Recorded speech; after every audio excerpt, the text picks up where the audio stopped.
Hello, and welcome back to another Bamsters Newscast. I'm your host, Draconis, and today, August 19th, we are going to talk about a few different topics today, including whether or not you should maybe see if you can swap out your old Switch for a new one. So stick with me for that.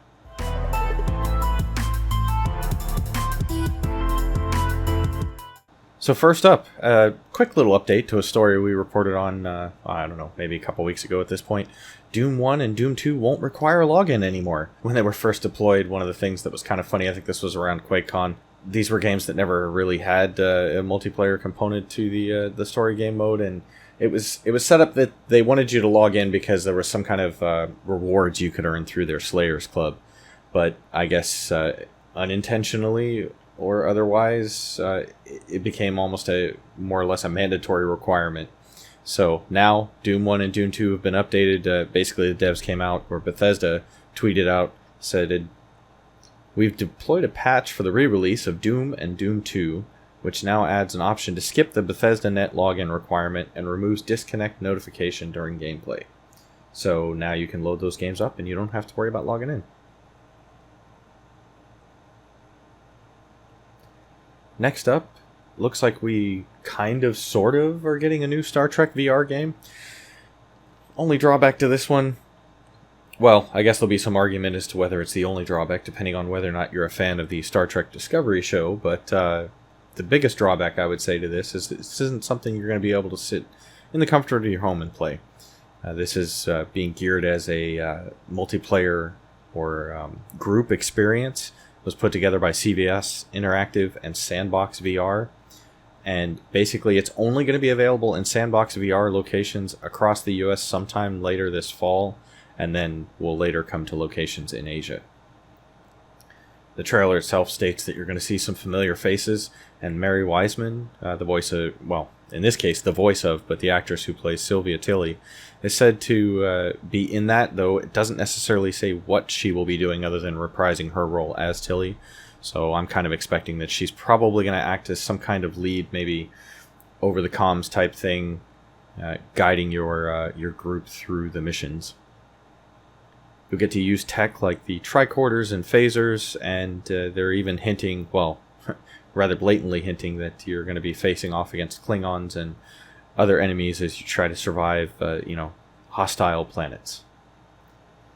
Trailer doesn't really show a lot, so there's really not a ton to go with. Not really much to talk about with this.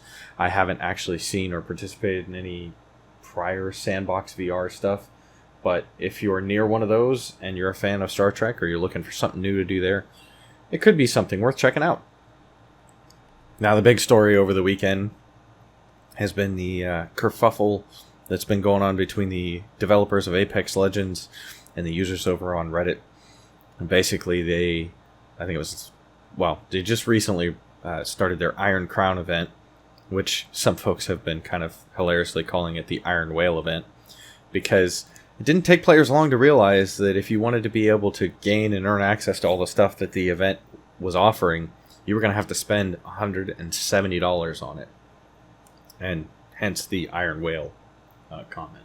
It's basically seemed to be targeted at people who were willing to just throw cash at the screen. And basically the way that this works is that there were two of their loot boxes you could earn, the event-based loot boxes you could earn in-game, and then the rest of them, the only way you could get access to them was to actually spend money on the loot boxes.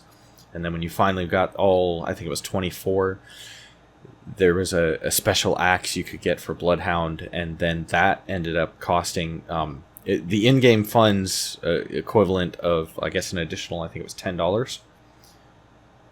So, of course, this caused a ton of player backlash. The developers then came out, seeing the reaction to this, apologized, but then also kind of clapped back against some of the mob-based hate that they were getting. So their apology reads as follows, I'll take a quick little excerpt out of it. It says, "At launch, we made a promise to players that we intend to do monetization in a way that felt fair and provided choice to players on how they spent their money and time. A core decision during development of Apex Legends was that we wanted to make a world-class battle royale game in quality, depth, and progression, and important for today's conversation, how we sell stuff. With the Iron Crown event, we missed the mark when we broke our promise by making Apex packs the only way to get what many consider to be the coolest skins we've released. I don't know if you catch any of the Jim Sterling stuff, but he's been rather blatantly just out there against especially loot boxes and in many cases microtransactions, especially when it has come to those things being in games that you pay for. Now, Apex is a free-to-play game, and so in a free-to-play market, you expect things like microtransactions. I really would still like to see loot boxes go away, and I think that what we were seeing here, and this is just from a perspective of somebody, on the outside looking in. I've played a few rounds of Apex Legends, but I haven't spent a lot of time in the game. But then again, it's an EA game. And is this another case of EA just pushing the boundaries, trying to squeeze everything they can? Of course, that's the conspiracy theories that are going out. As Bam would say, the tinfoil hat stuff that's been, going out there. But, is that going on? The devs say no, they just kind of missed the mark. They, maybe price things differently or put this in the market in a way that they thought would be okay, but obviously was not. Now, some of the mob-based hate that I referenced earlier, a lot of people with insults and stuff, there were a lot of really good arguments and good points, but then there was also, folks that were being very insulting towards the devs, and, it seemed like some of them had had enough of that, which, can you really blame them? One thing that I always say that I think people constantly forget is that, look, these folks are working for a company. They're building something maybe that you love or that you're interested in or that you want to play. And this is a person on the other side of that keyboard and screen. If you wouldn't talk to this person like that in real life, why do you feel like it's okay to do that just because you're sitting at a keyboard somewhere?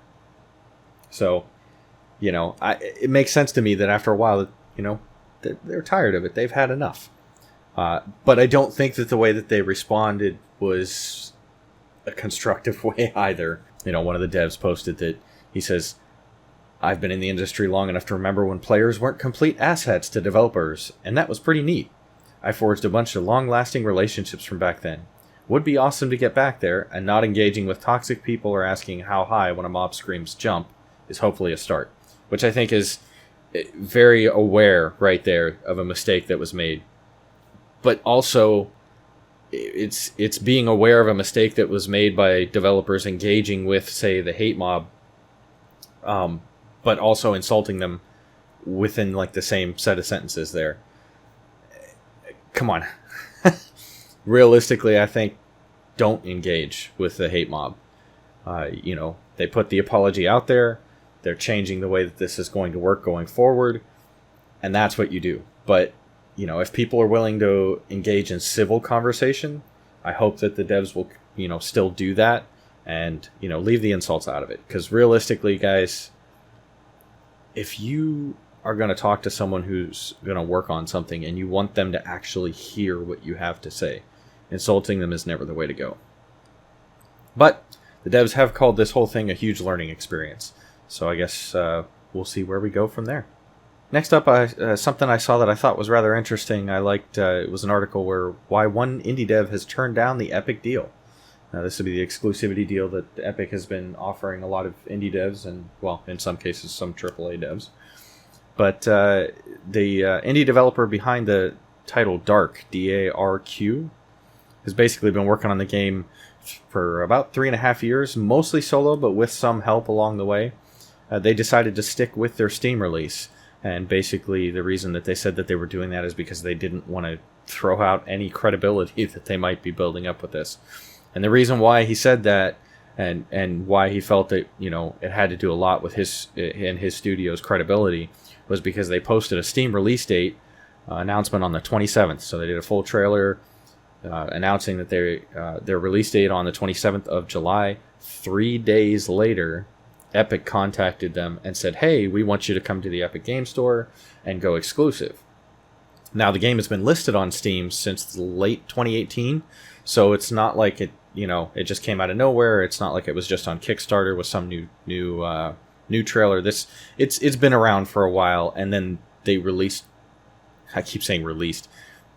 Then they showed their release date trailer. It came out on Steam, and then Epic contacted them. And that just they didn't feel like that would have been a good thing to do right after they just said it was coming out on Steam. So players have also requested that the developer release the game on GOG, and they've worked to make that an option as well.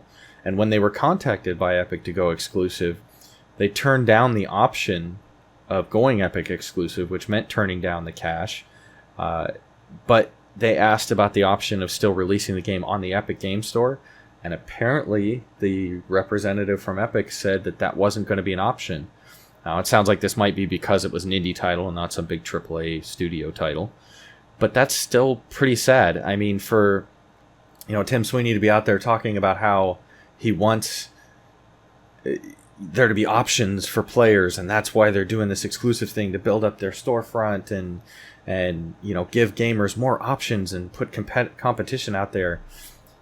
And then there's a title here that says, look, I can't take the bags of money, but I still want to sell my product on your store. And they're like, no, that's not an option right now. That's pretty sad. So, did you purchase a Nintendo Switch after the 17th of July?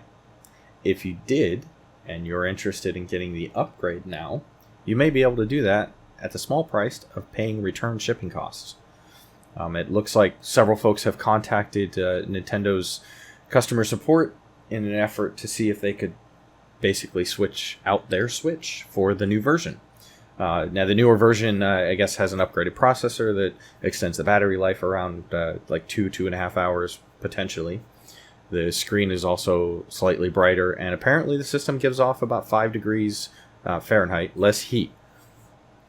But I think there was even a YouTuber that recorded a conversation with one of the customer reps, and yeah, if you purchased it after that date and you're in North America, this isn't entirely clear whether if you're in another region you can also do this swap out, but if you are in another region, it wouldn't hurt to call them and ask. However, my understanding right now is that their customer service lines are kind of flooded, so it may take a little bit of patience.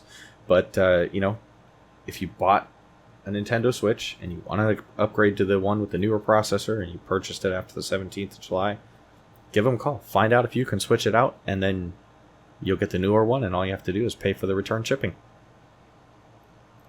And then lastly, before I get out of here, I just wanted to go over a couple of things. Some of this will probably have already hit the internet airwaves today, but Gamescom has started this week. We'll have an episode that comes out on Wednesday that will basically be G and I talking down. We spend most of the time talking about what he's going to be doing while he's at Gamescom, and then a little bit on Remnant from the Ashes, which I started playing on Friday. But as to today, there are going to be some live streams. Now, depending on where you're at in the world, you might have to do a little math to figure out where this is in your time zone, but to kind of give it a little bit of the widest range here, since this stuff is taking place in Cologne, Germany, we'll give the Central European times and then Pacific time. So you can math it in between to find out where you're at if you're somewhere in between or somewhere else. So Nintendo will be up at 3 p.m. Central European time, 6 a.m. Pacific, which will be a really early morning for me, and will probably air before this news goes out. But hopefully by the time the Xbox event at 5 p.m. Central European and 8 a.m. Pacific, we'll have our news out, and then you'll get to see what the schedule's like for the rest of the day. Stadia will follow that at 7 p.m. Central European, 10 a.m. Pacific. And then there's going to be an opening night live show, which will be hosted by the same gentleman that did the Video Games Awards show. One can only hope this will be with less commercials, or at least maybe just video game trailers. I don't know. I guess we'll have to wait and see what this is going to be. But that will be at 8 p.m. Central European, 11 a.m. Pacific.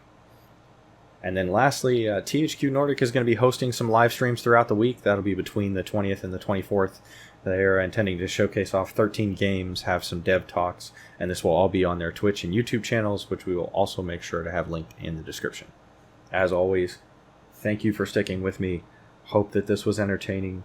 Likes and comments are always appreciated. We will get back to you. A subscription if you haven't already, so you can keep up to date with the things that we're doing. And until our Wednesday episode, you guys have a good one. I am out of here.